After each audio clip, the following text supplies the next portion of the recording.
It's a new year, and just like that, the vacation, the break is over. Yes, I felt horrible staying away from you guys, especially during the holiday season, because, man, the last two Sundays, it was literally Christmas Eve, New Year's Eve, and as much as I wanted to go live, I'm Italian, guys. You know how we do families, we get together, they raid the house, they eat all your food, and then they bring more food for some reason, and there's just, you know how it is. But, anyways.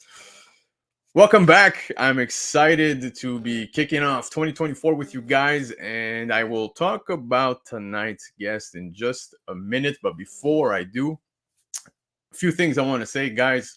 First and foremost, shout out to everybody for being here tonight, rocking with me. 2024, we're kicking it off on a big note because there's a lot going on. Dude, I took time away for 2 weeks, and literally the last show I did with Miss Bird City, shout out Miss Bird City. She is an awesome person. Great to hang out with. Absolutely love her, and of course Anthony. Definitely check out Bird City Comics. But I said, you know what? I'm going to take the 2 weeks, do my thing, and then bang, everything started happening. Jonathan Major, CGC stuff. So guys, we have a lot to catch up on tonight, but like I was saying, I wanted to say thank you to everybody here. I see we hit 400 subs tonight, and there's some big things coming. Some pre-recorded content is definitely going to be dropping this week. Keep an eye out. All I'm going to tell you guys, this Tuesday, 5 p.m., keep an eye out. That's it. All right? All right. Let's kick off 2024 the same way I kicked off this channel with my guest. That's right. He was the first person to be on this channel, and it's like the stars aligned, baby. Tonight, he's going to kick off 2024 with me, my brother, here locally in Montreal. And of course, we've hung out on the Kingpins. We've done so much stuff together. I was hoping to see him in the holiday break, but he's going to make up for it tonight because here he is, baby. PACINO, what's up? What's going on, man? Doing good? Not bad. Just sad the vacation is over. That's it. Back to work, baby. Back to work. The bills got to get paid. Yeah, I see you wearing your Green Bay cap. Yeah, they just clinched, man. They just clinched, bro. There you go. So congrats. I think 5th youngest team to actually clinch. Yep. There you go, man. But yeah, man, football's done. Everything's. It's not done for Green Bay. Yeah, that's true. It's true. We're going to playoffs. But anyway. And I think we got Dallas first game, right? We're gonna break some American hearts. Yep. Best of luck to you, sir. But appreciate you being here. Like I said, man, it's like the stars aligned. We had intentions of chilling during the holiday break. That didn't get to pull through, so we're gonna hang tonight. And of course, you kicked off this channel with me, so it's only fitting you kick off 2024. The stars aligned. Yeah, exactly. And like I said, there's so much stuff that took place, man, especially in the last 2 weeks. 2 weeks away, dude. CGC stuff. We're gonna get into that. That was some big, heavy stuff. I don't know if you've seen some of the stuff happening with AI, but the AI stuff too. The list that came out with they were stealing the I saw that. We'll talk that. Jonathan Majors, there's a ton of stuff we're going to talk about tonight, but I wouldn't want to be rocking with anybody else but you tonight. So let's do this. Before we get into it, quick shout out to everybody here in the chat. Michael Baker, of course, here rocking at 5:46 p.m. Early. He is early, man. The guy's earlier than all of us at all times. That's the way to be. It's Australian time or something. No, man. The guy, dude, he's in the 9/8 time. That's how he is. Yeah, 9/8 time. Newbie Comics is here, my bro, man. Newbie, dude, I miss him, man. I miss him, but you definitely, I know he's on to new ventures. Oh, they just picked up a book I like. Yeah, I saw that. The Dragon Ball Z. Yeah, I have one. I have to send mine to get graded too now, but it's not a 9.6. Yeah, but yeah, I think he bought himself a Panini presser for the holidays, or a different kind. Who knows? But anyways, Paul in the 619, my bro Paul's in the house, man. Yo, Paul's doing his thing, rocking it on his channel. If you guys aren't already, definitely go sub him up, show some love. Paul, appreciate you being here, bro. Chia Pet, man, we had full intentions on doing the what if breakdowns, right? We wanted to do the what if season 2 review, which I'm just curious, very quickly. What did you think? Did you watch any of it? I watched it. Yeah? It was, I like season 1 a bit better. Yeah. But, hey, it's a pastime. I don't really get too caught up in, it's for fun anyways, so I don't really take anything away from it. So, yeah. It was good. I like these ulterior stories that they try to push. It's fun.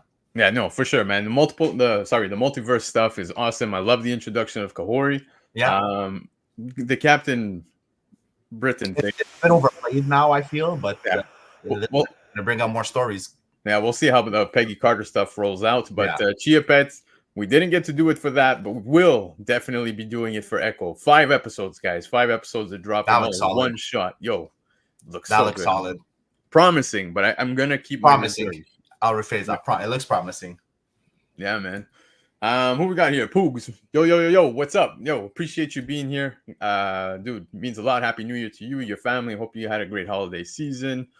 Oh boy, Sam Al is in the house, baby. Let's go. Yes, of course, Sam Al in our Telegram chat. Yes, there's a Telegram chat, guys. If you aren't aware, I'm just letting everybody know. Telegram chat. We share a lot of comic information there. I'll come back to this video and drop the link in the comment section, but we'll be talking about some of that Telegram chat a little more this week. Like I said, Tuesday, 5 p.m. Keep an eye out. But if you want to be way ahead of the game on certain things, you might want to join that chat. Constantino, what's up? Bon Natal, bon anno. Yes, all the best to you, your family. Happy holidays, bro. Wish you nothing but the best. Appreciate you being here. Steph's Comics is in the house. Stefano, another local boy over here, man, doing his ripping thing. some card boxes there. You saw that, eh? The guy is killing it, bro. The guy is killing it, yeah. Yep. But nobody kills it better than this woman right here, especially on Sundays. She made a killer pasta today, bro. Sauce, it's always amazing. Cavatelli. Cavatelli was the go-to. Cavatelli is a hard one to beat. There you go. There you go. But love of my life on the other side of the room, unfortunately. Not with her, but she hears my annoying voice, so it's good enough. Every day. Yeah. Luis Mendoza's in the house, man. What up, Black Crown Comics? Appreciate you, bro. Thank you for coming to hang out with myself, Pacino, tonight. Who else we got? Sith, dude. Another banger show. I was listening to them in the background while I was preparing slides. Always a great time, but Uncanny Swag was impressive yesterday. He picked up a killer X-Men slab, dude, for like 150 US. I think it was X-Men 37. Okay. I don't know. I didn't finish watching it. Yeah, dude, it's what a steal. What a steal, man. And I think he got it in I think it was a 7-0. So pretty minty copy. Yeah, that's pretty good for under 550. Yep. But guys, definitely go show some love to Spinetics. They're killing it, man. It's passing 12,000 subscribers, man. So Sith and the boys doing their great thing as always. We've got Derek Nyman in the house, man. What's up, guys? Derek, appreciate you. Hope you had a happy holidays as well, man. So, spend time with the family. But now we're back to reality, and here we are, baby. JF's in the house. Yeah, man. JF, you know this guy. Yeah. Telegram chat, baby. Telegram chat. Trev, the shipping guru, man. Trev, what's up, bro? Appreciate you being here. I know you're going live rather shortly. Yeah, the logo's sick. Yeah. He's going live at 10 p.m. Eastern time, so definitely immediately after this, go hang out with Trev. He's got some big things going on in his channel tonight, so there you go. Derek C's in the house, man. Derek, hey boys, hope you're all having a great beginning of the new year. So far, so good. So far, good. I might start going a bit down, but yeah, you're going back to work. I know it sucks, but Guy Forge, bro. Okay, so Guy Forge, appreciate you being here. He actually sent me a video of Totti, man, blasting a missile. Yeah, blasting a missile. I had the Don't hate me for this. Best Italian-born player of my generation, bar none. Number one. Yeah, man, 100%. Had the opportunity of. You don't agree with that? No, I do, dude. I think Totti is incredible. I saw him better than Del Piero. Nah, I can't say better than Del Piero. Yeah, that's why. But I'll say it. Totti was better than Del Piero. I can't do that. But who else we got here? We got yo Bebop Zubooks. This is my favorite guy in the whole world, man. What's going on, bro? Appreciate you being here. Love the picture, dude. Yeah, I love it. Yeah, Nick Sotti's in the house, bro. Nick, appreciate you. Who else we got? I think we got everybody. Yeah, Roberto Baggio. Come on. Yeah, okay. I'm talking about my generation. Yeah. My generation. I'm talking about like 90s. I know he was still around in the 90s, but it was the tail end of his career. Yeah, Baggio. Yes. Baggio was solid. Yeah, he was until that one moment. But anyways, guys, let's get into it. We got some FOC picks to discuss this week, so we're gonna kick it off. It's a rather light one, but there's some cool stuff. Free Comic Book Day is it's on FOC, so we're gonna talk about. That's where I shine. Free Comic Book Day. There you go. So I don't think I need to ask you, but I will anyways. Pacino, you ready? I'm ready. Let's do it. All right.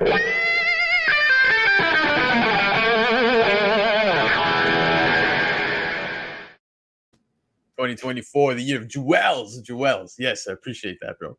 All right. That's good. Selections of the week. And like I said, it's a rather light one, but It is pretty light. regardless, there's some good books on there on that FOC, especially Free Comic Book Days. So, Yeah, but we've been getting stacked ones so far. So, yep, 100%. But guys, if you want to get your FOC orders in, definitely go visit comicnation.us and get an extra 5% discount by using the discount code Black Crown. Guys, can't stress it enough. That extra 5% will bring your total discount to 20%. That's right. They already got a 15% discount code going, discount going on their books for pre-order. So use that code, get 20%. And of course, they will hold your shipping box until you're ready to have that sent out. And yeah, man, you can order whether you're in the UK, Canada, United States, you name it, they'll take care of you. So let's get into the first book. Animal Pound #1. This is the second print.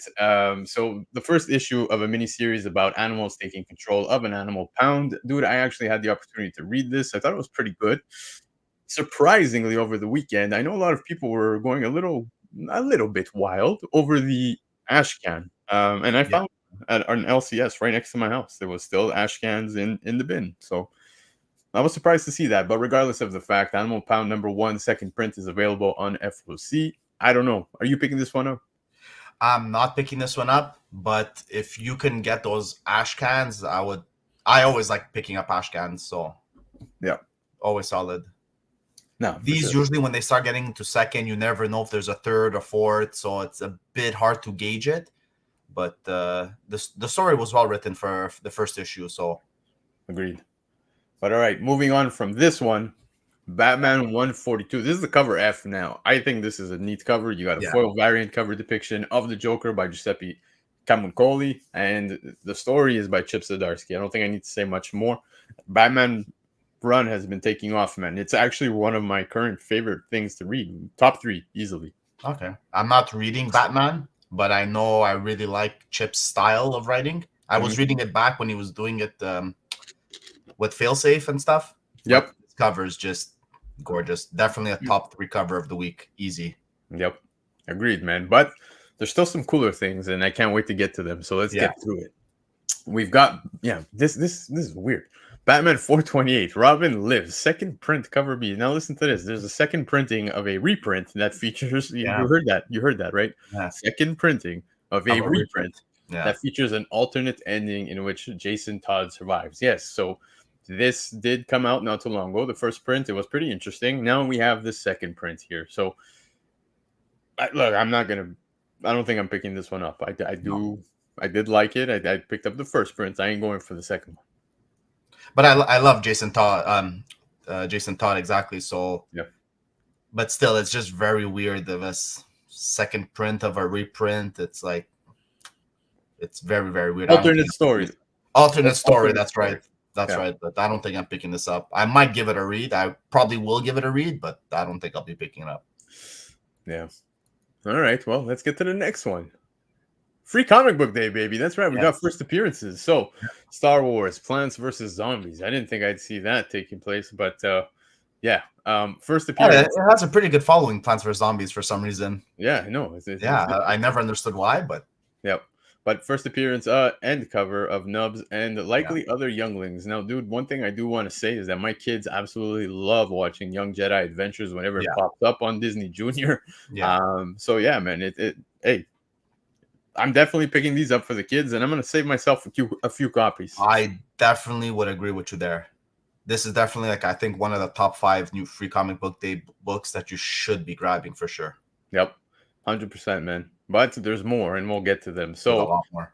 Yeah, Moon Man #1. This is the cover A. Now, what's interesting here, dude, is this is the first issue of a new series written by Kid Cudi and Kyle Higgins. Love me some Kyle Higgins. I love Kyle Higgins. Yeah, love his He knows writing. how to make like a world. He knows how to build a world. So, yeah, which I would assume he's going to be carrying more of the weight here when it comes to the writing, but we'll see, man. So. Kid Cudi, I had no idea was even going to be hopping into comics, but lo and behold, Miss Bird City. When you smoke, you think of some crazy shit. Yeah, exactly. Miss Bird City was on a little over 2 weeks ago with myself, and Bird City Comics has a beautiful, beautiful exclusive cover that sold out, man. Sold out, and it's seeing some traction on the secondary market. Nice. So I'm curious. I'm gonna pick this up for the read, but one thing I do want to mention about this book is there's also a 1 in 100 incentive Yeah. variant. I don't know if that's supposed to be Kid Cudi's head on the moon or It looks like it. I would think so. Yeah. Yeah, but you got the 1 in 100 incentive variant depiction of Moonman. Now, one thing I did before hopping on was I was curious, man. I just wanted to see like what were the sales like on this book on the pre-sale aspect and pre-sales. I saw a sale on eBay at about $160 Canadian. So just to give you an idea. That makes sense. That's like what, 120 US, 125 US. Yeah, somewhere around there. Makes a bit sense for 100 copy incentive. That there definitely probably won't be many around. Yep. I don't know how many shops are going to be ordering 100 besides the big ones, so it's not a bad buy. Yeah, I'm picking it up. Now, I'm not picking up the 1 in 100. No, me neither. But I'll definitely give this one a read. Yeah, I just like the way Higgins writes his story, so I'm just based on that, definitely giving this a read. There you go. But all right, another one that caught my eye, pretty interesting. Dwellings number 3, guys. This is the second print. Now, second printing is going to be allocated, so the variant's going to be very limited. It's only going to have 500 copies. So we saw Dwellings number 1 do pretty well on the secondary market. Yeah. Back in 2023. I speak of it like it was so long ago, but yeah. So it was last year. Yeah, exactly. Being allocated, I think this is interesting. If you can lock yourself one, definitely pick it up. If you're following Lefteros on Instagram, this was not on his Instagram nor Cover Price, but if you do visit the Cover Price website, you'll see a more extended list, and this one is on there. So just to give you an idea. But all right. I think this on the secondary market does pretty well. For sure. Especially if you plan on buying it and selling it right away, you can make some decent coin with that one. Well, look what ended up happening with the trade paperback of like what was it? The George Perez, the Justice League Avengers and stuff like that. That one got allocated and so forth. Wow, look. The Berserker, they were flying out of the gate. Now you can probably find them for cheap, but like that's what I'm saying. If you're looking for a quick sale, it's probably best to sell it right away than hold on to it. Yep, for sure. But another interesting book is TMNT Last Ronin 2 Re-Evolution number 1. So the variant cover depiction of Michelangelo by Jay Gonzo. This we're gonna see. I personally like the cover A. I personally like the cover A also. Yeah. Yeah. It hurts the wallet when it's an $8.99 US book for sure. Yeah. But dude, Last Ronin, lots of promise on that one. I really enjoyed everything I've read so far when it comes to the Last Ronin. Introduction of the new turtles that we recently saw, and of course there is talks that there's gonna be a video game. So maybe we'll get some new villains here. We'll see. I would think so. The only thing that I have with this is they should have used all these type of covers on the same series instead of spreading them out. Yep, I agree. That's the only thing that I would say hurts this series. Yep. And of course, we also got another free comic book day book right here. Ultimate Universe Spider-Man number 1, free comic book day for 2024. Solicitation states a powerful Ultimate Universe hero debuts here. So look, without saying, I was already picking this one up. I don't know if I'm going to be like stocking up on these, men, because some people tend to go a little wild. One for the read, this thing is going to be everywhere. Yeah, that's the problem. Did they do a 1 in 1,000 for this one too, like they do every year? So far, I've not seen any. I've not seen any, so it does help the case a bit. But you're still going to see this at every shop. So I would definitely pick it up just for the read, and maybe stash one away or a couple away, and that's it. I wouldn't go crazy either. Yep. Guys, Gear Up is in the house, man. Show some love to Gear Up. Of course, Gear Up is one of the best pressers and cleaners up here north of the border in Canada. So definitely check him out. Go check his channel. He's doing some unboxings, man. He gets some stuff back from CGC. Absolute bangers, man. You can see the work that goes into the stuff he does. He cares and really appreciates the stuff. But yeah, man. And of course, one of my favorite guys to chill with in the house, man. Jeb, what's shaking, bro? Yes. Jeb, one of the most informative guys. Another boy in the Telegram chat. Definitely gonna start talking a little more about that in 2024. I think you guys should all be hopping on, be ahead of the game, man. Some good combos in there. Yep, 100%. Sometimes things get out of hand, though. We do fight, a bit. Especially when there's one or more Italian in there. Exactly. Void Rivals number 2, the 5th print. So first appearance and cover of Minister Doolan. Dude, Void Rivals has been a banger out the gate, and Yeah, we're seeing so many printings. But this one here is a pretty important one because the yeah, character is pretty significant here.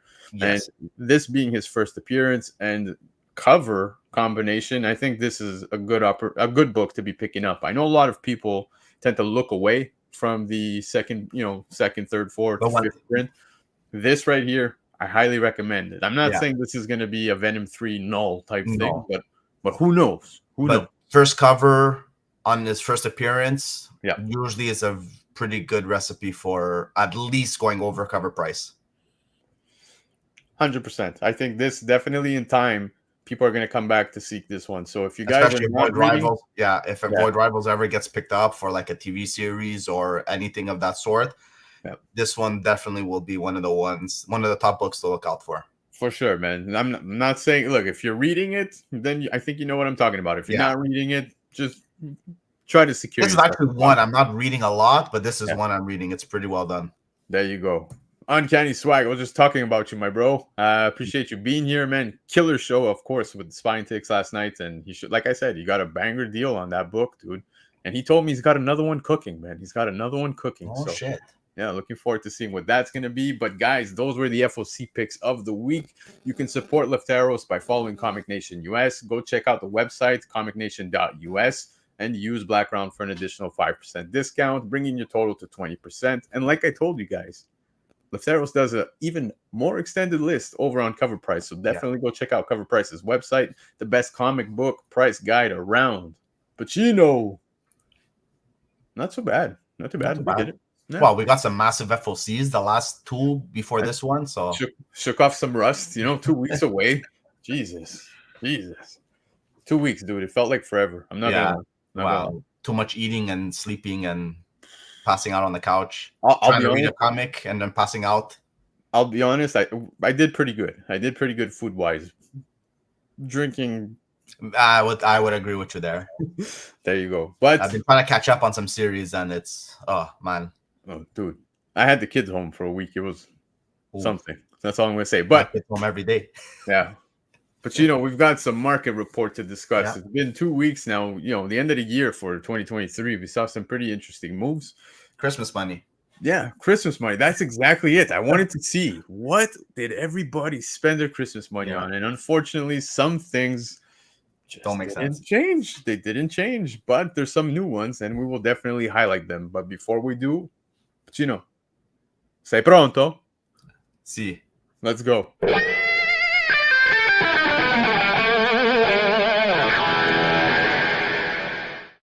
See. All right, let's get into it, bro. Market reports, of course, highlighting and checking the lists of such as CBSI, Cover Price, eBay, Go Collect, Key Collector, you name it. I'm looking at it. So let's get into the first book. Now, this one is a beautiful cover, bro. I think Zerdy is he's had a killer year. 2023, man. The guy was on fire. Yeah. Not to say he hasn't been beforehand, but Superman #9. This is the 1-in-25 ratio cover of Silver Banshee. Year mint fair market values going for $70 US. It's pretty impressive for a book that's not been out too long. No. And of course, well over the ratio price, we call it, right? Because you figure 1-in-25, $25 seems fair, but Jesus, now here we are, $70 US, came in at number 6 on Cover Price. But usually with these DC books, they always go over the ratio price. It's not like Marvel, right? Sorry? These DC books usually always go over the ratio price. I've never really seen them around the 20. It's always around 30. More or less. I figure they're less ordered, right, than Marvel. So yeah, it depends. It really depends on the cover. Zerdy's got a fan base, dude, and it's a hardcore fan base, man. So I could imagine a lot of Zerdy fans definitely wanted this cover. I don't know if there's. But this is a sweet cover. I'm not gonna lie. I'm not like a huge Zerdy fan, but this one's definitely top tier. Yes, sir. Rocksteady's in the house, man. My bro, dude. Hopefully, Rocksteady can make his way back on a Sunday night because it's been a while, man. Newbie's keeping us apart, and I don't appreciate that. Comic Nation, these slab keys and grails got to be in sketchy market territory now with the slab scandal. Mm-hmm. Yes, we will definitely get into that very soon in the hot topic section. But Paul's saying beautiful Banshee cover. Couldn't agree more, man. Her arm is all jacked. Yeah. It's got like a weird bend going though. Yeah. Yeah, such a sick cover. Couldn't agree more. I think it's beautiful. I would not be spending that kind of corn myself right now. I would hopefully see it on But if its you way can find it down, in the 25-30 range, and then you scoop it up. scoop it up. Yeah, but not to knock anyone buying it. That's all I'm saying. That too. Yeah, but all right. Next book on the list, bro. Beneath the Trees Where Nobody Sees. Number one. One thing I want to say, I was talking about the Telegram chat a little earlier. The Telegram chat is actually where I got, the tip off on this book. I think Sam is still in this chat right now. Sam Al was definitely showing some love to this book and was like, dude, you guys got to be picking this up. This is like the perfect combination. One thing I immediately thought of when I saw this book was, Stray Dogs, right? Honestly, I couldn't agree more with you. Stray Dogs found that perfect niche, right? That area, that zone of like that Disney vibe with like some horror or whatever you want to call it, right? This found more or less somewhere similar as well. I thought this is a perfect combination. You got that, the children's stories book vibe, the artwork, everything about it, but the story actually holds its own. The story's good. I was just about to say that this like if we're comparing it to Stray Dogs, this blows Stray Dogs story-wise out of the water. Yeah, no, for sure, man. And I didn't know nothing about this book either, because me, what's good about the Telegram group is everyone has their own like little niche, and we all feed each other information. And somehow really brought this to the attention, and honestly, it's a solid book.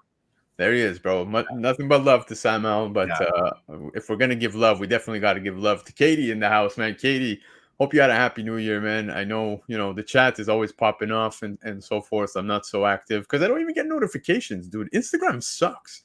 The group chats, some group chats. Are you experiencing that too? Yeah, that's why I tend to stay more in the Telegram chat. Yeah, it's whack. But anyways, Comic Nation, Katie, first before we get to Comic Nation, thank you again, appreciate you. But Comic Nation saying story is much better than Stray Dogs. A 100%. Lot of Stray Dogs attention came from option news. Yes. Yeah. So talks of it being option. Now that's something I want to mention here and talk about is that here we're seeing copies CGC 98 $200. This book came in at number 1 on cover price, number 6 on CBSI. Dude, the New York Comic Con exclusive is somewhere I think on number 2 or number 3 on the list.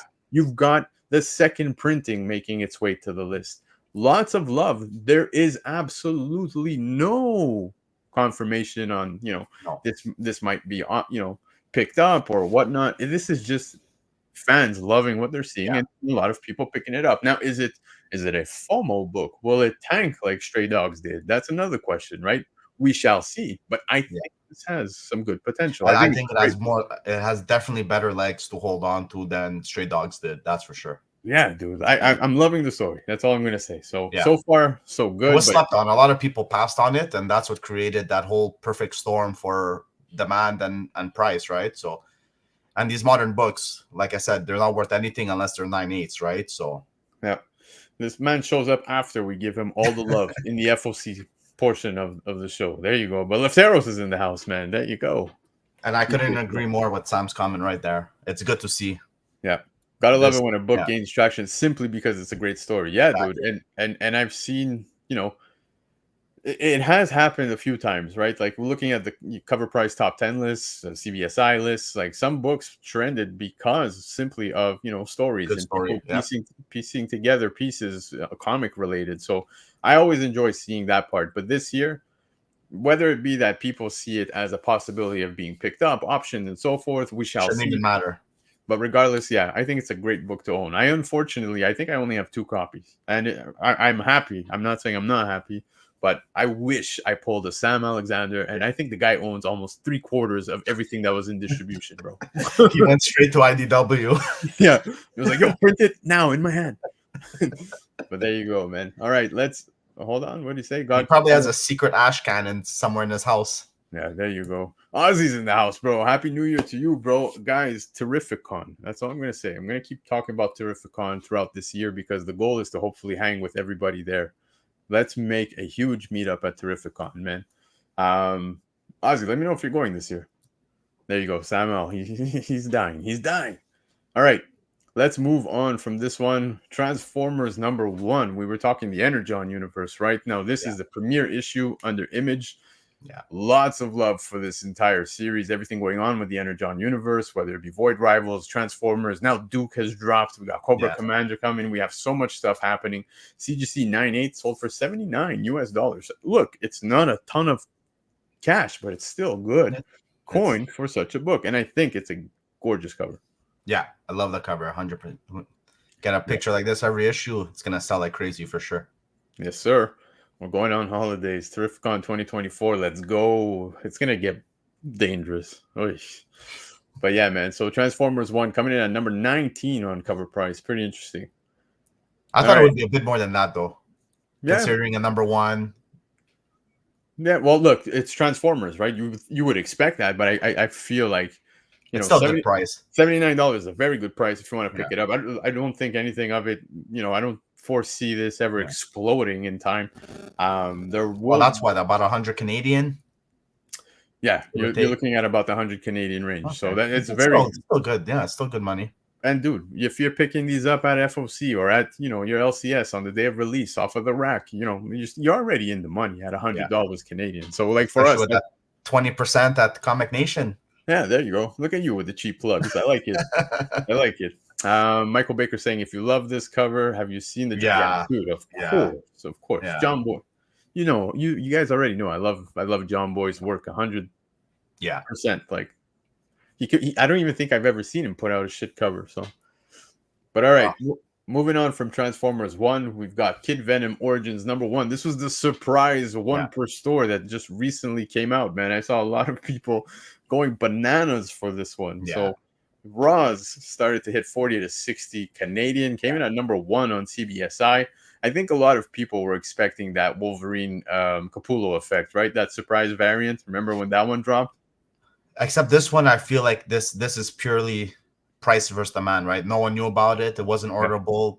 People, they just want to have, especially there's a lot of Venom fans out there, and Venom property, Spidey property is always going to sell. So this makes sense. And even at 40-60, it's still probably a very good buy. 100%, dude. I don't think it's a bad idea, man. If you were able to get yourself one, good for you, dude. I think it's a good buy. $40 Canadian. Was it polybagged, I think? I don't know. Lefteros is in the chat. Maybe he could confirm. But I think it was. I think it was too. Yeah. Dan De La Torre is in the house. Dan crushed it with Spine Ticks as well last night. I always love seeing Dan and the boys together, man. They're always a fucking great time to watch. Yeah, exactly. Gear Up. It just came out, man. This one just dropped and it's already on the charts. So there you go. #1 on CBSI. Yeah. Like I said, a lot of people, playing into that, could it be on the same scale of the Wolverine? I think it was Wolverine 37, right? If I'm not mistaken. 37. Yeah. Exactly. But this one, it's like I said, it wasn't orderable, right? So people just they needed to have it. They didn't really care about it. And still, like I said, $40-$60 is still a good deal. I'm curious if it was kind of like the Wolverine book where it was not rather a one per store, it was a one per like distributor type thing. Because I know, like, if a comic shop orders from, I don't know, Penguin, and they're also ordering from Diamond, if you ordered from that book from both places, did you get 2 copies? I don't know how that plays out. I don't know how that works either. Yeah, exactly. But Lefteros saying it was polybagged, so a tough 9.8 for sure. Yeah, there you go. See, look, Wolverine got 2 copies, and this was 1 copy. Okay. So there you go. That answers the question. Thanks. Yeah, the funniest chat that never pops up, like I told you with Katie. You got Steve from Team Nerd Herd. You got Cali Comics in the house as well, who's there, dude. Ton of great guys in that chat. I feel terrible every time I see the chat and I see like 900 messages. I'm like, if I answer now, I think I'm a dick. So I'm just gonna let it play out. You mean like when I tell you to grab some free comic book day books and yeah, exactly. And then you're like, oh, I don't know. You never told me about this book. Yeah, you didn't tell me anything. But Cali Comics, bro, appreciate you being here with myself, Pacino. But yeah, man. So Dan the Ancient One, that's right. And I don't want to miss Gregory. Gregory's in the house too. So Gregory, appreciate you being here. But yeah, man, let's get back into some of these books because, like I said, there's some interesting ones, some that are up your alley. But this is a nice cover, bro. A-Force #3, 1-in-25 ratio by Mark Brooks. Mark Brooks, dude, he's always good. It's very rare. I look at a Mark Brooks cover and I'm like, nah, this one I'm gonna pass not on this taking one. it. Yeah. But look at this, man. This cool little roller derby cover he's got going on for the 1-in-25 of A-Force #3. And it's cool. You got the Galaxies versus the Smashers. Yeah. So yeah, pretty interesting. But CGC 98 sold for $450. This one was a cover price shaker. Now I don't remember the exact amounts when I was reading the article, but I believe this is a much higher sale than the last one that was recorded. So it's looking like we have a new high on this one. $450. It's a beautiful cover, dude. I love the whole poster vibe to it that's going on for roller derby stuff. I'm not spending $450 though. No. Yeah. It's also how many people were ordering 1-in-25s of A-Force, right? Yeah. It's probably not a very easy book to find. So, but still, I think it jumped quite a bit, almost double from the last sold. From what I can see, so I think it was about. I want to say 150, 200. I don't yeah, remember. that's what I was thinking too. I think it was 150. I saw too. It's still a pretty big jump. So don't quote me. Yes, Katie, I'm still waiting, man. My Mario Kart is ready to go, guys. Whenever you're ready. That's still going on. I've been working on it secretly. I don't want them to know, but like I've been practicing. But anyways, you've been studying the glitches, how to cut through the map and stuff. Yeah. Like, dude, my kids like wanting to play Nintendo. I'm like, no, like buzz off, dude. I gotta practice. I'm practicing. Yeah, I'm training. But all right, I need your code, bro. I'll drop it in the chat. I promise. Street Fighter Masters. This is Kimberly #1. This is another 1 per store Virgin variant, dude. Yeah. I know our brother Hyper. Yeah. Had the opportunity to get a copy. If I'm not mistaken, somebody scored it for him. Because the shop let him down. Yeah, exactly. And he actually made an announcement saying with his post on this one saying he's taking a little step back. Heading into 2024 right now from doing some YouTube stuff and so forth. But near mint fair market value, $51. This one came in at number 17 on cover price. If you're a Street Fighter fan, if you're a Kimberly fan, and if you're a fan of other things, I think this is definitely worthy of a grab, man. I think it's a nice cover. Yeah. I like the whole background thing going on too. Yeah, no, it's a beautiful cover. I love it. Yeah. Are you picking up any of the Street Fighter stuff that's going on right now? No, I just picked up the #1. That was based on the video game, but I didn't pick up any of these other spin-offs and other character ones. Yep.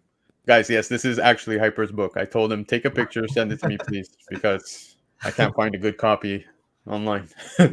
I got lucky, got that Street Fighter cover. There you go, man. So you see, some of you guys managed to pick this up. Happy to hear that because it's a beautiful cover, man. So congrats to all of you.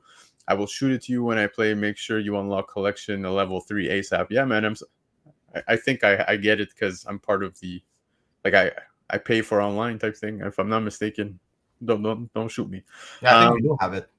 This is what you call a low hanging fruit. Yes, Rocksteady, you better be talking about the book. But yeah, man. Moving on. Moving on from this one, dude. This blew my mind. Okay. Yeah. This is. Yeah. Batman 700. Now we've been in some hot water when it comes to CGC slabs, newsstands, Mark Jewelers, and so forth. But regardless, Batman 700 in a newsstand sold in a CGC 98 for $1,000. It was a cover price shaker. Beautiful book. There's a lot of story though that goes into this book, man. Especially when it comes to Terry McGinnis, right? So he's got an appearance in this book. Now, a lot of people do question not question, but there's always a debate, right? When it comes to Batman Beyond's first appearance, right? Yeah. This is a neat book to pick up, especially if you're a fan. You do get that 1-pager in here, but that one, this one picked up and sold for a pretty coin, man. In a newsstand, $1,000, bro. That's pretty damn impressive. I think it's mostly because of the newsstand part that shot up this price. Because this was what, 2000, 2010, I'm thinking 2009. Yeah, dude, like a regular direct CGC 98, I think sells for like what, $150, somewhere Yeah, I around was there. gonna say around the 200. That's what I was thinking. But yeah, it's a new stand in the 2010. It's Yeah, crazy rare for sure. dude, that newsstand premium. Yeah, and they are rare. They are rare. Very rare, and especially to have this in a 9.8 as a new stand, that just jumps it up even more. Hey man, If bro. you're a fan of Batman Beyond, all those books are pretty pricey. If you ask me, Dude, I want to get the the Six Flags one.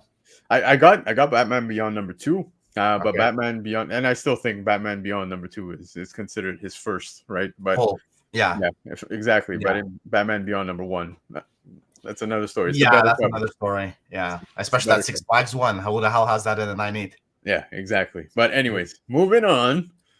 Uh Dude, New this Year, one's even more shocking than the last one.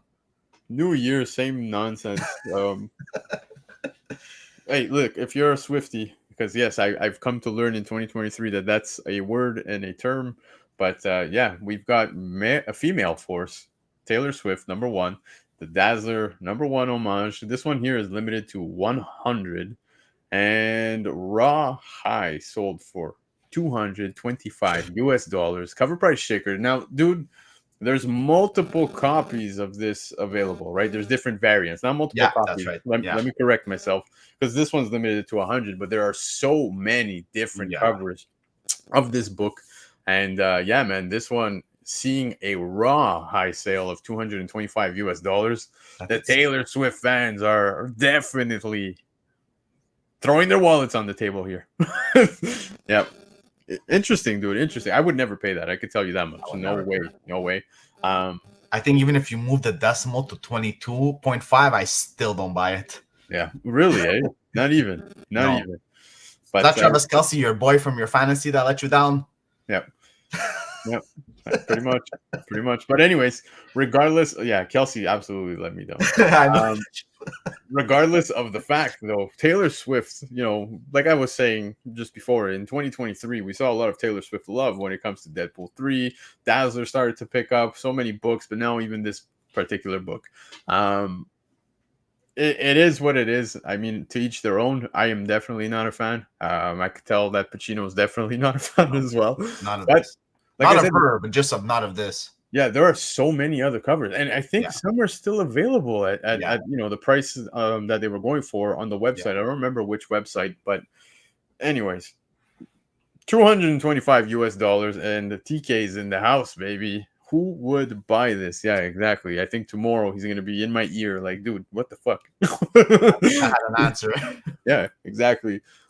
Christy's saying this is trash. These unlicensed things have no rules. That's another very fair thing. Yes, just print 600 more and sell. It's pretty much, yeah, dude. Agreed.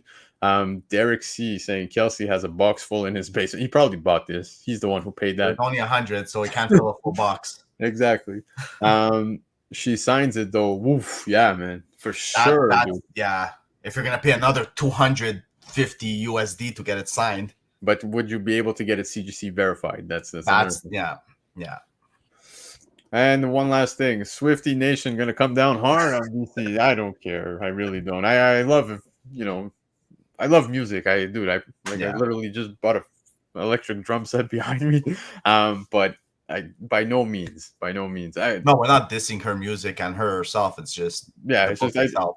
We don't like it. But the crossover is good. One thing I will say, guys, is that, like, okay, we all rag on Taylor Swift, but the fact that this might bring some people into the hobby. Branching into the hobby, that's fair.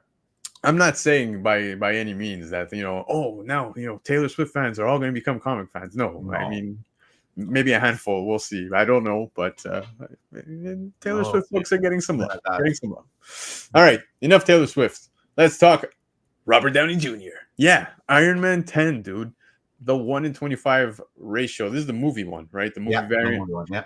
CGC 98 sold for $400. I hope Newbie's not in this chat because he's gonna go completely off on this particular book. That's Iron Man 2, right? Yeah. Yep. And yeah, dude, this book sold. Actually, I think it's 3, bro, because with all the suits behind it. Oh yeah, that's right. Yeah, 3. Yeah, Yeah, 2. 2 is another one. yeah. This is But Iron Man 3. anyways, man. So Iron Man, yeah, Iron Man 3, newbie's favorite. So there you Yeah. go. But CGC 98 sold for $400 US. Dude, these movie ratios, and Killing it. it's not just the movie ones. Sorry, not just the ratios. Like you could look at Movie even covers. yeah, the movie covers in general, man. Remember the dude They're, when the Andrew Garfield books started yeah. to explode because of the signing? Yeah. Yeah. But those are all becoming nostalgic at a very fast pace because look, are we gonna ever see Robert Downey Jr. as Iron Man again? Probably not. But this is as I wouldn't say the movie was trash. Yeah. The movie wasn't good, but this cover is just beautiful. I love it. Love I will, everything about this cover. I will happily say that the movie was trash. Yeah, it Yeah. was pretty trash. I thought like after 2, like how bad can 3 be? That has pretty much proved me wrong. But the cover itself is just a beautiful cover. I love it. At no point did I want to see Mandarin played the way he was, and at no point did I want to see Tony Stark with a gun. Like, no. That's very fair too. Let's just It get was into definitely trash. Yeah, but anyways, Definitely bottom league in terms of Marvel movies. 100%. But cover price shaker, regardless. CGC 98 $400 US, man. Yeah. All right, man. We're dipping into Pacino territory now. Here we are with Metal Gear Solid #1, dude, and that silver foil. I know you don't see it at the top. Yeah, it pops. So like this. Yeah. Scan obviously doesn't do it justice, but regardless of the fact, this was a Diamond Retailer Summit limited to 1,000 copies. CGC 98 sold for $550 US. Cover price shaker, dude. If you're a fan of Metal Gear Solid, which I am, dude, I'm hearing they're going to be remaking some of the Metal Gear Solid stuff. The Snake stuff, yes, Super Snake and stuff, yeah. Yeah, they need to be doing that because if they do that, oh yeah, if they branch anything else, they're just going to shoot themselves in the foot. Exactly. But regardless, this one here, pretty impressive sale. And if I'm not mistaken, this is pretty much the first appearance in a comic. So I don't recall anything else prior to this. Maybe prior to this, no. Maybe in a magazine, but dude, yeah, Solid Snake, bro. Love this game. Tony, I agree, bro. Yeah. I want to see this remade 100%. But look at that, man. What's your thoughts on the sale, bro? Again, like a lot of these other books, how many, like if we look at the census, how many of these things are 9/8? I wish I had 6 copies. Yeah. How many of these things are going to be in 9/8? How many people went to the summit, kept it in pristine condition, brought it home, got it graded? It's, I would think, very, very low for sure. But these books limited to 1,000 copies are usually going to spike at $500 easy. Yeah. No, 100%. And I don't blame someone for buying it, right? Because I feel like a lot more people are tending towards buying what they like. Yep. So now, that would justifies the sale for me. And still, I wouldn't say it's a bad buy, but hey, if I can buy it, I would buy it. Yeah, there is obviously the regular covers, right? You can pick up Metal Gear Solid 1, the comic book, on the regular cover. They're still pretty pricey, but not this. Not like this. Not like exactly. This. And the fact that this is limited to 1,000 copies makes it that much more thought out after. So, and it's just the silver foil that's different on the on the top. Exactly. Chiapette saying exactly what you were just saying, man. Yeah. Summit and theater exclusives are always harder to keep, get in high grade. So there you go, man. But all right. I said we were in Pacino territory. If there's any territory that you are a master at, I just see your t-shirt over there. Let's just talk about it. Pokemon, the first movie, Mewtwo Strikes Back, issue #2, dude. There's only 6 CGC 9/8 of this copy of this book on the census. 9/8 sold for $440 was a cover price shaker. Now, you had a little bit of information on this book too, right? Well, the information is, I don't think there's anything in terms of first appearances or anything valuable. So the only reason that this got sold for this price was definitely because there's none in 9/8, easy 9/8, like 6. That's mainly why it went up to $440 US. Which exactly. Is insane. Like you could have literally bought this book for like, I don't know. I have a couple issues. I'm #1. I think I paid less than $10 each one. There you go. Yeah, that's a book I pick up every time I see it. Now you're gonna start seeing these start moving because they see this 9/8, so they're gonna start going up a bit. But I don't think there's anything inside the book. It's just a movie rewritten in, I think, 4 issues, if I'm not mistaken. Exactly. Before we talk a little more on this book, I just want to shout out Hack in the House, HAQ, baby. You sub in the house. And yes, I subbed you back. Been watching your content. You're doing some great things on your end, bro. So appreciate you subbing back. And keep grinding, man. You're doing some cool stuff over there.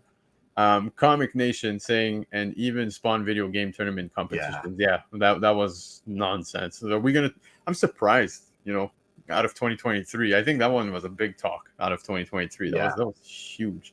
But this is stuff that happens because I'm following cards a lot more than the comics these days. And this happens a lot in like Pokemon tournaments where they have just that stamp and prices skyrocket.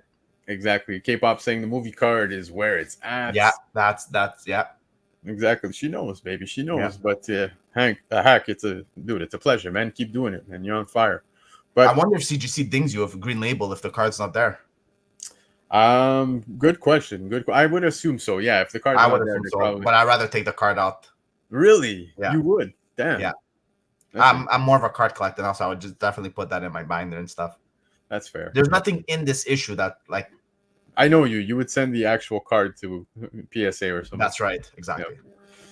But all right, man. Moving out of the PACINO territory, we're going to talk Wizard number 1. This one was a pretty impressive sale. CGC Signature Series. That's right. It was signed by Todd McFarlane himself in a 9/8, sold for $1,450 US. This ain't no cover price shaker. This ain't no CBSI list. This is a Baker shaker. That's right. 2024 first book on the Baker shaker list.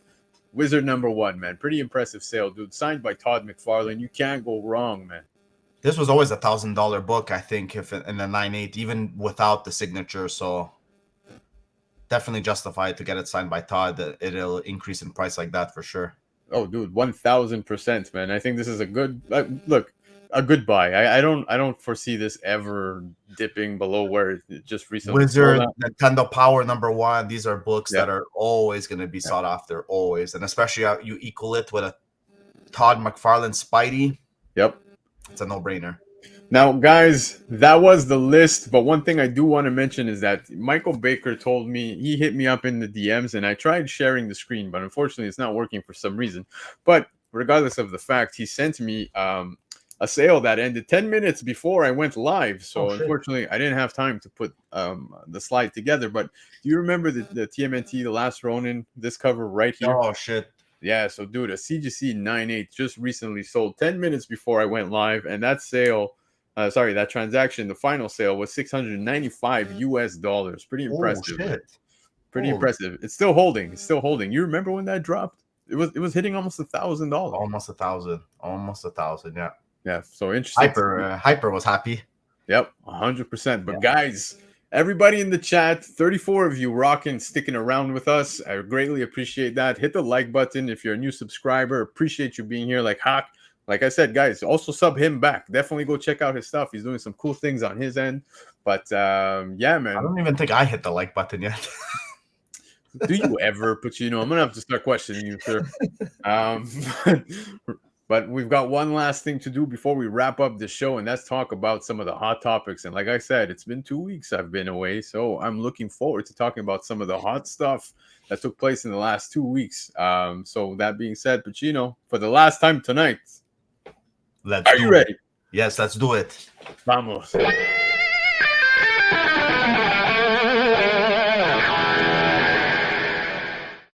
Okay. So, like I said, CGC, the reholder stuff that's been going on. There's been some of the weird stuff going on with the AI stuff, the list that dropped. Yeah.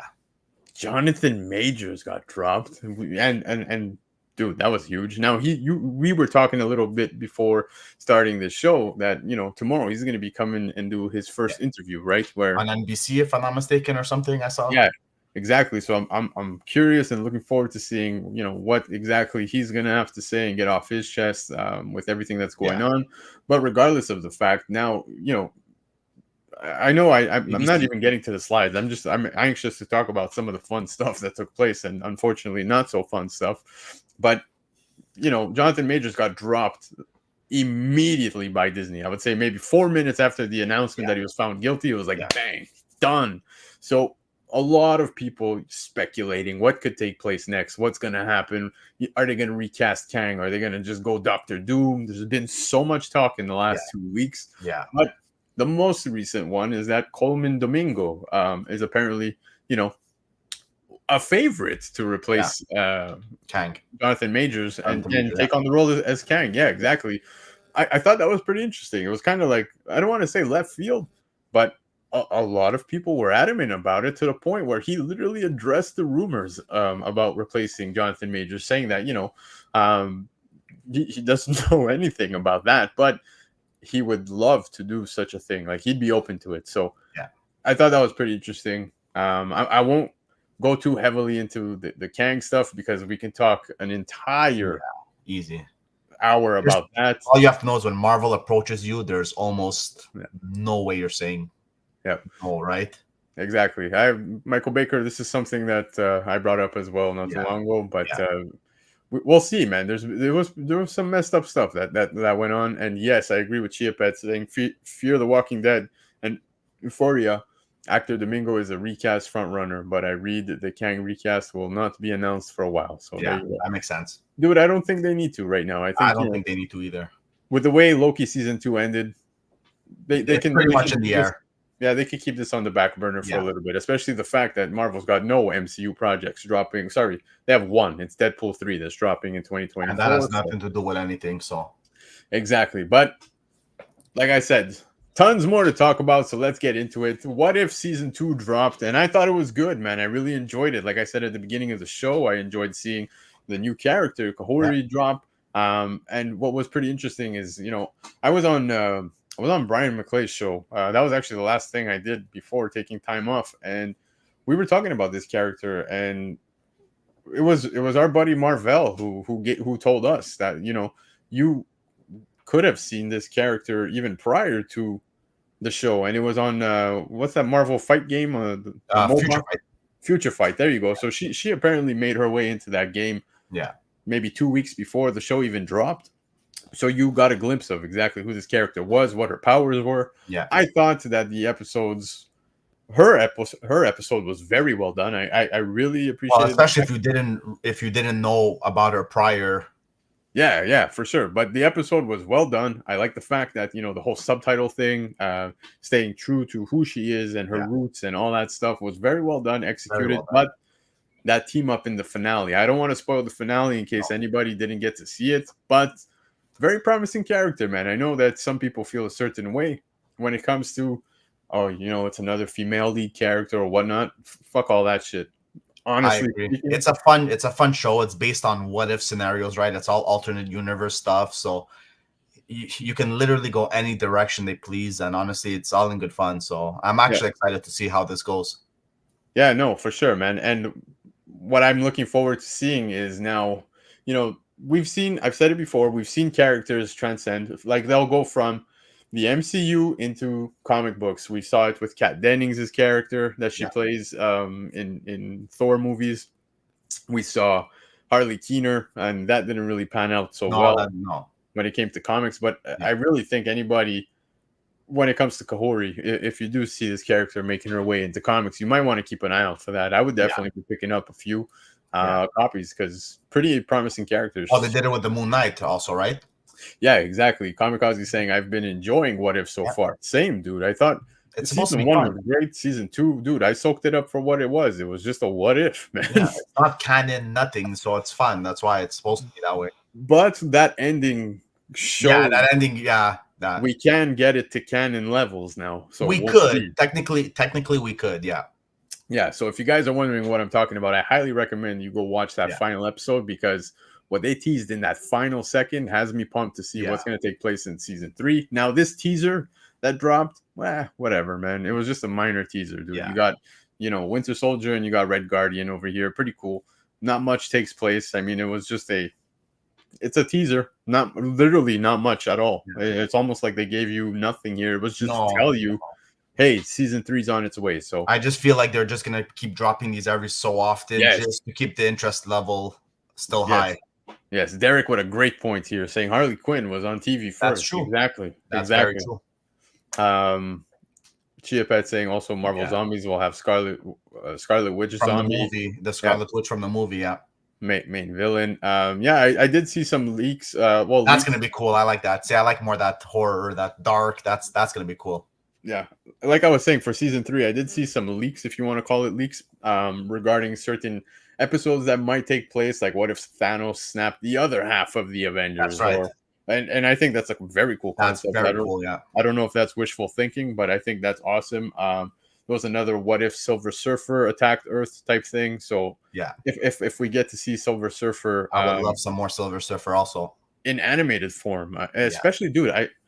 Look, it goes without saying, DC absolutely annihilates Marvel when it comes to animated stuff. But Marvel with the what if stuff stepped up their game. I really enjoy it. Well, did you ever watch the old Silver Surfer animated stuff from the 90s? Of course. It doesn't get enough love, honestly. Yeah, I agree with you.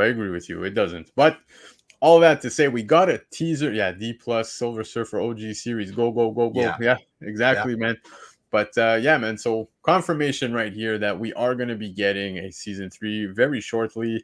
And one thing I forgot to do before putting up this slide was take out that annoying logo at the top right. So let's get to the next topic. Yeah, Steven Yeun. Dude, I thought it was funny how the announcement was made in such a manner where they said Steven Yeun officially drops out of Thunderbolts.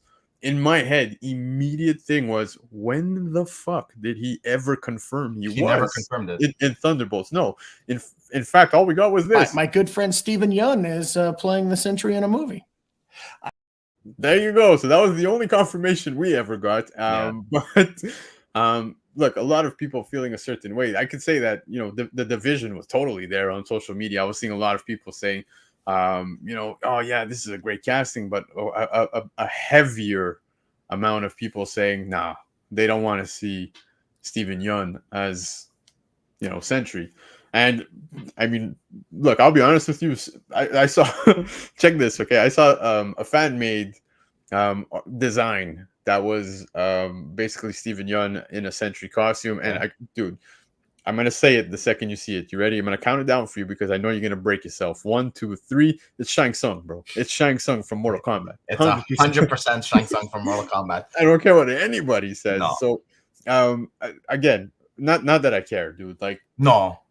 I'm just happy to know that Sentry is still, in play, I guess we could say, within the MCU, a character that the MCU is considering. But Steven Yeun dropping out, I just thought it was funny how it was announced officially, although he was never officially announced. But yeah, man. So what's your thoughts on this one?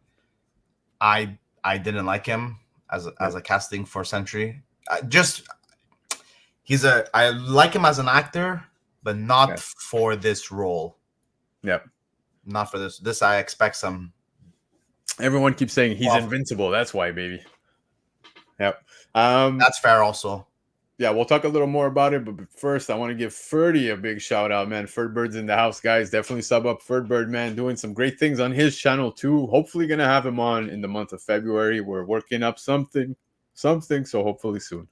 Nemesis, did you just get here, sir? Appreciate you being here, bro.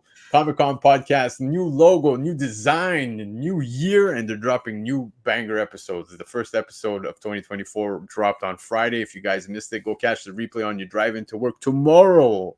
If you're working, of course, unlike Pacino, who gets an extra holiday for some reason. There you go. But all right, man. I missed some of the comments here. Let's just highlight them So who replaces Sentry? Dude, immediately, everybody on the internet's like, Henry Cavill. It has to happen. It needs to happen. I don't want to see that. I don't want to see that either. I already saw Superman. Yeah, that's fair. But I do think it would be a nice casting.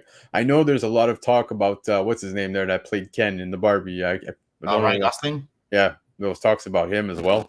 So I don't know if I see that one, but I like the actor from that plays, but he was already in a Marvel thing. He plays Reacher. Yeah. Tony saying maybe he read the script and it sucked and bailed. So apparently the reason behind it was scheduling conflicts and so forth. Especially with the writer's strike, I guess maybe that played into it. But he went. I mean, what we know for fact, thanks to Robert Kirkman, is that he went for a suit fitting, and maybe he noticed he looked like Shang-Chi. I'm not too sure, but regardless of the fact, I have no idea. It seems like that what was announced is that he just had to back out for scheduling conflicts and so forth. So I don't know if I was seeing rumors that apparently he's going to be doing some. Dude, this just broke me. Luke Wilson. Oh my god. Wow. But what I was seeing is that apparently he's doing some kind of romance movie or something that he's committed to. So I have no idea, absolutely no idea. But regardless of the fact, not many people turn down Marvel though. Sorry, not many people turn down Marvel roles.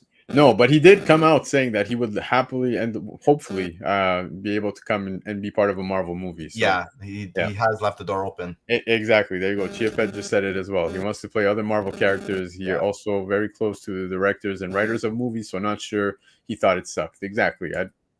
I don't think that was the case. It really sounds like it was scheduling. Yeah, this makes more sense. You need that unhinged, that you need that raging century. You know what you need? That's what you need. And dude, like I said, I don't want to see Henry Cavill, but I think he could pull that off at 100%. We've seen he could. He's a good actor. Yeah, man, he is. But we'll see, man. I'm definitely curious to see what route they're going to go now with Sentry in general. So, and Sentry being a the whole mentally unstable character, and that's exactly what you need. So. That's exactly what you need. Yeah. What Infamous Jeff just said, 1000%. Derek is dead set on Luke Wilson. There you go. Luke Evans could pull it off. It's definitely not bad. It's fair. Yeah. But all right, let's move on from Sentry, from Shang-Chi. You mean Mortal Kombat? We're gonna get to this, bro. So Steamboat Willie hits public domain, and no time has been wasted. Absolutely none at all, bro. It is nuts. I don't know if you saw this. So it was the same day, right? Dude, it was the same minute. It was like, yo, public domain. Here we go. Talk about being prepared. Shout out to everybody that's working on such projects. Like right here, you've got Infestation Origins, which originally I believe was called Infestations 88, but they changed the name. I'm not sure about that. I had seen that they had changed the name simply because the year 88 being affiliated with Nazis and stuff like that. I don't remember exactly what it was, but regardless of the fact, they ended up changing the name to Origins. So Infestation Origins now has some killer vibe Mickey, Steamboat Willie going on. It's this very horror-esque. It looked wild. I saw the trailer. Yeah, I saw the trailer too. Mickey's mousetrap. I don't know if you saw that. Yeah, it's messed up. We're going messed up. Yeah, with horror movies too. But dude, out of everything I saw so far, guys, I don't know if you saw this. Chat, let me know if you saw this. With Steamboat Willie hitting public domain, this game looks absolutely insane. It's called Mouse, and it's pretty much like, I don't know, Call of Duty. If you want to put Call of Duty on the boat. Yeah, you're literally on the Steamboat Willie boat. Yeah, and it's so funny, man. Like, dude, it's probably the most fitting because the character, you're looking at the animation, the graphics here within the video game, very fitting for Steamboat Willie, and it looks fun, man. Like, go watch the trailer, guys. If you have the opportunity, just check like Steamboat Willie mouse gameplay, whatever, on YouTube, and you'll see it, man. It's pretty cool, man. If you're a gamer and you're into stuff like this, Doom with Disney skins, spot on, bro. That's exactly what it is. Exactly, man. So this game looks sick. I saw that, dude. It was absolutely insane. Dan is back on. It has that couple. I don't know if you ever played that. So I want to see Henry Cavill as Superman. FU James Gunn. Yeah, there you go. But Captain Britain would be great. But sorry guys, I'm catching up on some of the stuff. Jeb, have a great shift, bro. Hope to have you hang out again sometime soon, man. Let me know when you're free on a Sunday. You're more than welcome. Doors always open. Comic Ozzy saying it was crazy the amount of Steamboat Willie Mickey art dropped when it expired. Dude, it's nuts. Absolutely nuts. I'm just shocked how even this game was quick. It was like right away. It's like it's like they were waiting and it was just like all preloaded that let's go. Yeah, man, the preparation time, like they were ready for this, and props to them. So I'm looking forward to these games, man. I'm definitely gonna pick up the mouse one. This one looks interesting. The Well, it also infestation helps because origin. Disney did all that Disney 100 stuff, and they really like all the chase cards in that set. If you know the card set was all Steamboat Willie stuff, and they all went for a good price. Exactly, man. But yeah, not to confuse people, because I saw some people be like, "What? Mickey Mouse is public domain?" No, this is Steamboat Willie. Steamboat Willie. So yeah, man, I'm curious to see what else is going to drop. So far, everything's been kind of horror-esque, right? Like killing and so forth. So I want to see if they go any other routes, but seems fitting. I don't know. It's fitting. It's just two opposite ends of a spectrum, and it just blends in, and it blends in perfectly. Yep. 100%. But all right, let's move on from this. We've got to talk about this because Captain Marvel dropped in, the end of last year, and Aquaman dropped around Christmas time, right? So a lot of people saying, Aquaman sucked horribly. The Marvels was not a good movie. Like everybody was crapping on both of these movies. But Aquaman 2 actually passes the Marvel's entire global grossing in just 2 weeks. So just to give you an idea, man, Aquaman 2 in 2 weeks picked up $250 million, and you got the Marvels that did $199 million.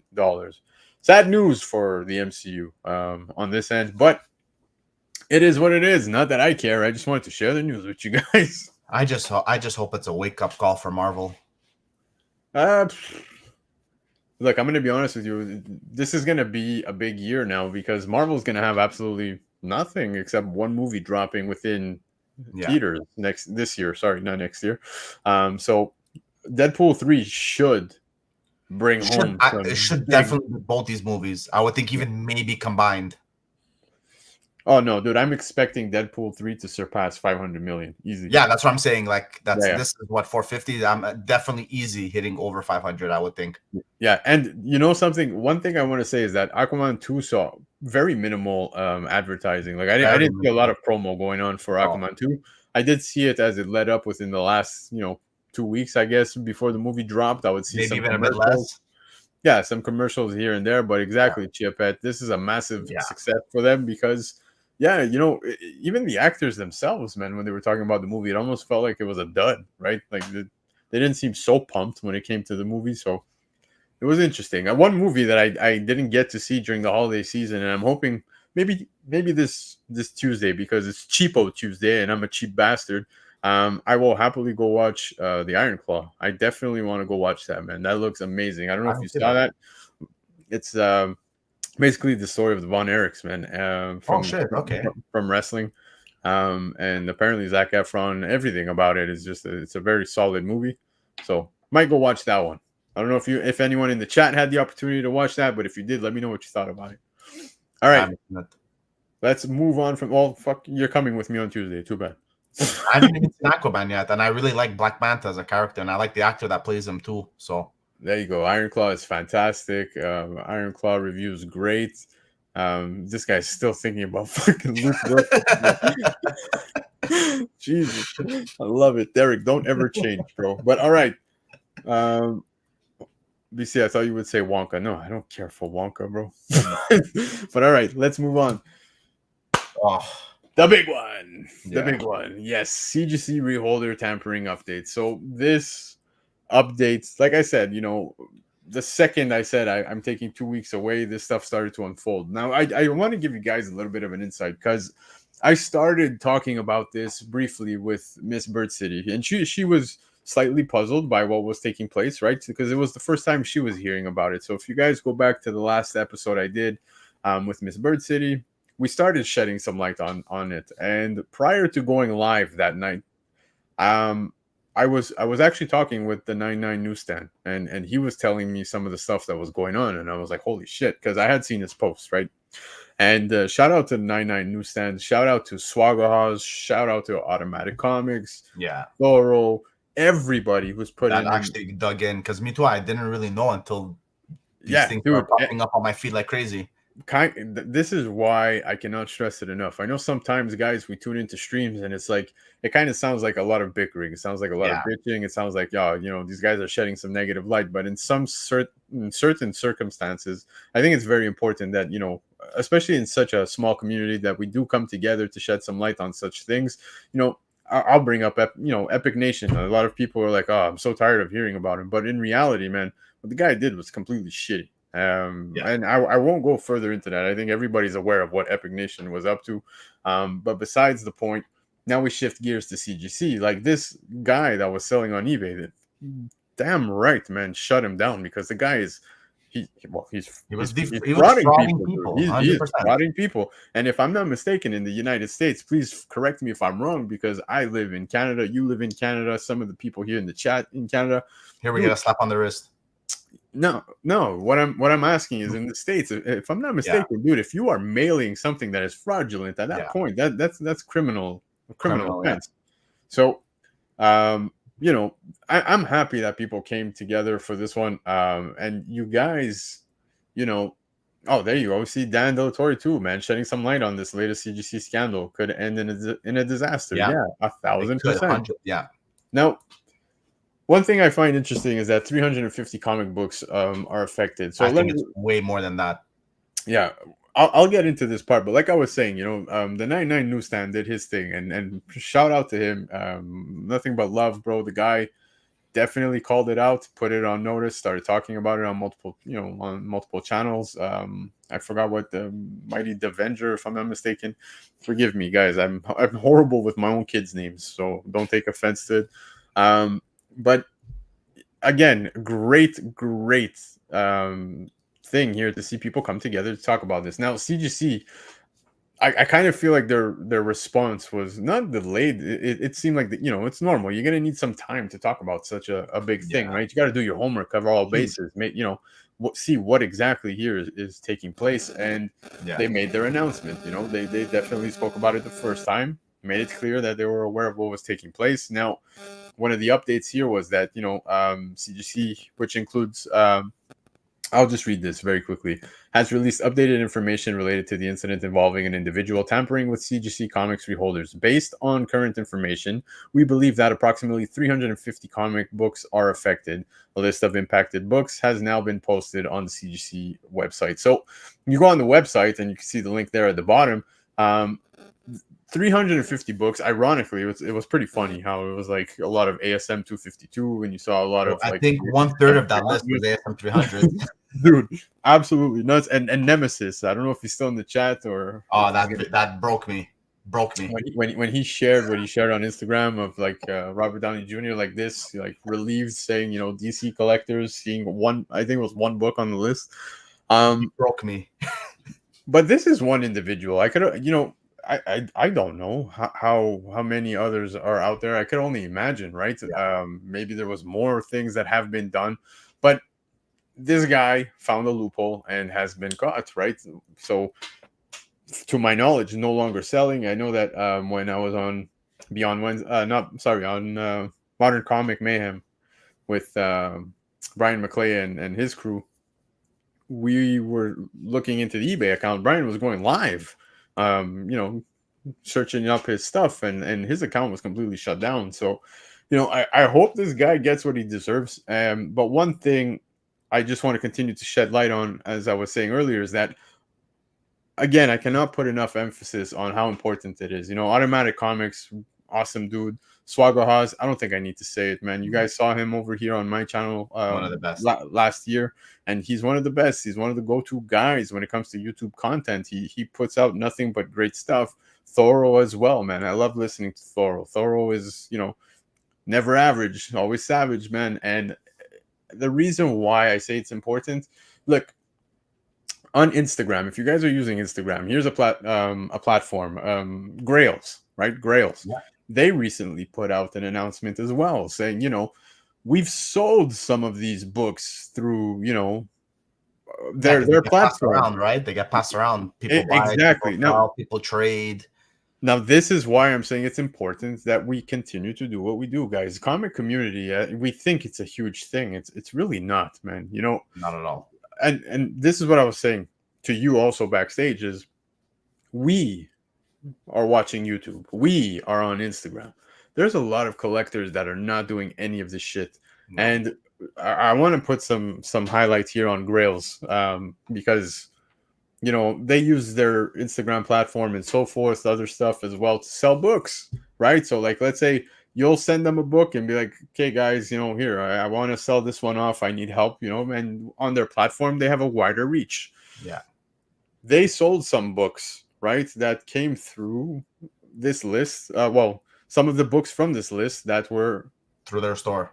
Exactly. So what did they do, man? They actually contacted the buyers. They took initiative and contacted those buyers. And some of the buyers apparently didn't even know this was taking place. They had no idea. And that's what I'm saying is like, props to us. Good for the shop. Yeah. Props to the shop for reaching out and letting them know, like, hey, your book may have been fraudulent. It impacted, affected within all this ordeal going on, and collectors had no idea. So just to show you again why it's important, look at the domino effect. You have the 99 newsstand waving the flag, everybody doing their also thing. What hurts is that sometimes CGC takes fair market value of these books, and those grades really, like, especially like when you're starting getting to that 9.4 that he slipped in for a 9.8, it's a pretty big jump in price also, and that adds up even on CGC's end. Let me catch up on some of the comments here. So Dan De La Torre, like I showed earlier, said that he's got some of his stuff going on there, so definitely check out what he's got to say about this. Chiapet saying this was not CGC's fault. This was a scammer. I think CGC showed worse judgment on the acetate gate more than here. Yes, dude, acetate gate was a complete shit show. It just shows that they can be bought out. That's what it showed me anyways. Exactly. Now, by no means am I blaming CGC. No. I don't think anybody is really. Just I think their lack of their case is the only thing you can really blame them, that it is tamper-proof to some, that they can't check if it was tamper-proof also, right? Now, I don't know the reholding process when it comes to CGC. But so I wouldn't blame them directly compared to the seller, right? So no, for sure. But it's something they are definitely going to be taking very serious and looking into. You and I were talking, and I saw a lot of people talking about the possibility of even changing the slabs itself, because I forgot who it was when I was on Brian's show. Literally popped open the case like it was nothing, and you can easily slip and pull out and slip in a new book. It if you know how to do it, then you've perfected the art of manipulating here and fraudulent. So CGC definitely not to blame. This is one individual. Are there more? We'll see in time. But like I said, all I wanted to shed light on, because everybody did a great job in the last 2 weeks. I was questioning, like, hey, should I put out a video? Do I need to talk about this? But I felt like everybody covered all grounds, man. If you're not already following such channels as Swagahas or Keep It Thorough and all these people, great people, definitely follow 99 Newsstand as well on Instagram. And to respond to Third Bird, I'm getting I don't think it affects their other products, because like when you see the video games and when you see the cards, especially, very hard to tamper with those cards. They're sealed in a plastic, and it's very, very hard to break them without and swapping. So like a lot of people break the case completely and resend, but to cut it open and to open it up and to slip in another card and reseal it seems very, very hard for their other products. I think when it comes to the reholding process, especially that's the main issue. Especially in such a situation, you are a grading company, okay? All I'm gonna say is, if I'm not blaming them, I'm by no means blaming CGC. But there should be a seal that if that seal's broken. No, but not exactly. Like a certain something that once it's broken cannot go back. That's number one. Number two, even if that was the case, that somebody ends up mastering that aspect and manipulates that aspect as well, when you're doing the reholding process, are you not re-verifying the books? That's another very good question. I would figure, as a grading company, I know it's just a reholding. You probably have a reholding section in your the books are just flying through there for sure. There's just so many reholders, and they're just flying. But that extra 10 minutes. You know what I mean? Like the guy's claiming it's a Mark jeweler, but it doesn't indicate it. Can you open the book to verify it's a fucking Mark jeweler? I think that's all it would have taken, right? I think they're just trying to grab people's money and just this 9.4 reholder, same grade, let's go, same grade, let's go, same grade. You know what I mean? I don't think they're really resubmitting it. Yeah. Or wasting their time as a resubmission, right? And bringing up the old grader notes, comparing it to what they have in front of them. It's a very, very slippery slope. I said the easiest solution, 4 seals on every side. Once broken, no reholder, and that's it. I think what happens, like what I take away from this is that, you know, this guy found an area where CGC was just, I don't want to say lazy, but slacking, right? Maybe he acknowledged that, hey, they're not even checking the books. He probably did it once, did it twice, and then he got infinite money glitch. Exactly. So he was taking advantage of that system. Now, 100%. So with that being said, I personally think they just need to take that little extra time, re-verify your books. And maybe, I don't know if it would go under a regrading, right? Because maybe, you know, the guy's sending in it's happened many times. He might be sending in a 9.0 under a 9.8 casing. And like, you work for CGC. If you see something that looks like a 9.0, I think it's pretty evident from a 9.0 to a 9.8, right? The thing is, do they even have, like, I don't really know too much, but just in general, find qualified staff that really care about their jobs. I'm not dissing anyone at CGC, but I just see it everywhere. So it's very, very hard to like get down that very slippery slope. Yeah, no, for sure. But like I was saying, I'm not blaming CGC. I'm not blaming them either. I'm just saying, take this and move on from it. Learn. It's not really a mistake. It's a mistake on the design of the case. Pretty much. So if they can just take this and learn, hey, they didn't have to release any of these statements. They could have just swept this all under the rug. Exactly. Now, Kamikaze is saying they should have a certain number laser engraved. That's another solid addition. Yeah, man. Like a car, the VIN number exactly is on the engine block, the frame. I think that's a great idea, Ozzy. Dude, that's awesome. He got greedy, listed $5 bangers on eBay at the same time. Derek saying something pretty interesting here. I mean, they're guaranteeing what's in the case, and that was not actually in the case. How do you blame CGC for that? Yeah, but you're also, it's also fraud to a certain degree, right? So it's like if you have a credit card and you're frauding the credit card company, it's almost the same thing. You know what I mean? Like it's a very slippery slope to go down that path. Of course, but the design of their case is definitely CGC's fault. Yeah, no, for sure. Dan, Ozzy, clever man. But it's exactly what we were saying also backstage before doing the show. Kind of like what Ozzy was saying, the engraving, or do something that to your casing that you know for sure if something were to take place. There you go. You know what I mean? That's the dead giveaway. If you don't want to re-verify the books, you know what I mean? Maybe that's a way longer process. Yeah. So that's that. Now, another thing that is a takeaway. They can really completely just absolve the whole reholders issue, and you have to resubmit if you want to. Yeah. But one thing that I'm taking away from this, you know, I always tell everybody, buy the book, not the grade. What I mean by that, because people are like, well, what the fuck do you mean? Like, I obviously want a good grade. Yeah, no, for sure. What I'm saying is, if you come across a 9.8 slab for sale, whether it be on eBay, whether it be on Facebook, whether it be on Instagram, take a look at the book. Ask for photos. Look at that thing, because you're paying for what's in that case. Forget the 9.8 label, right? Just don't be fooled like that. And I know it's hard to tell. It's hard to tell. Like the difference between a 9.6 and a 9.8 is very, very minor, right? It's like a take or two. So sometimes you might get that lucky book that you send in, right? Where you think it's a 9.4, it becomes a 9.6 or a 9.8. Sure. But if it looks like a 9.0 and you're paying 9.8 quality, or there's a cut on a fold or something, then you obviously know something's off for sure. Yeah. So that's my takeaway is I was already cautious, but now I'm going to be that extra more cautious when it comes to buying a slab from somebody I don't know. It's hard to buy slabs in general because of the premium. I'm more of a rock kind of guy, and I submit myself. For sure. Yeah. But it's very hard. Ozzy's saying I could only imagine the amount of work involved with reholdering. not surprised that these fell through the cracks. Probably thousands per month. Yeah, dude. So far, we're seeing 350. I'm pretty sure there's more. I think so too. Yeah. If I was betting man, I'd take the over on this one. Yeah. 30. Me too, bro. Me too. I love slabs, but I love when I send in my books to get slabbed. Yeah. Ozzy's got a very, very impressive collection, man. I don't know. Sometimes I see his posts. I'm like, I don't know where he gets these books, but shout out to you, bro. Congrats and keep crushing it. Armin should do FaceTime quality control when we buy books. 100%. Cosmic Ozzy, my guess is CGC was pushing tens of thousands a week. Yep. Easy. All right.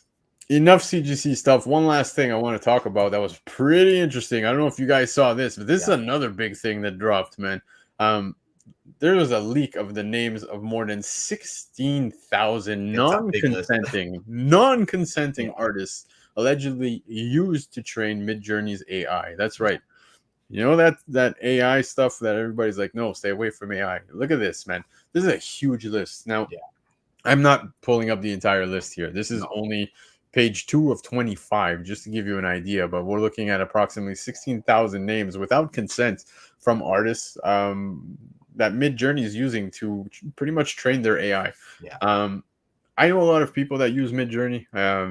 They have positive feedback. I personally am not the biggest fan, especially when it's being used in such a way where the actual work that's going into this stuff is coming from these artists here. Realistically, all your writing is what you want done, and it's gonna do it for you.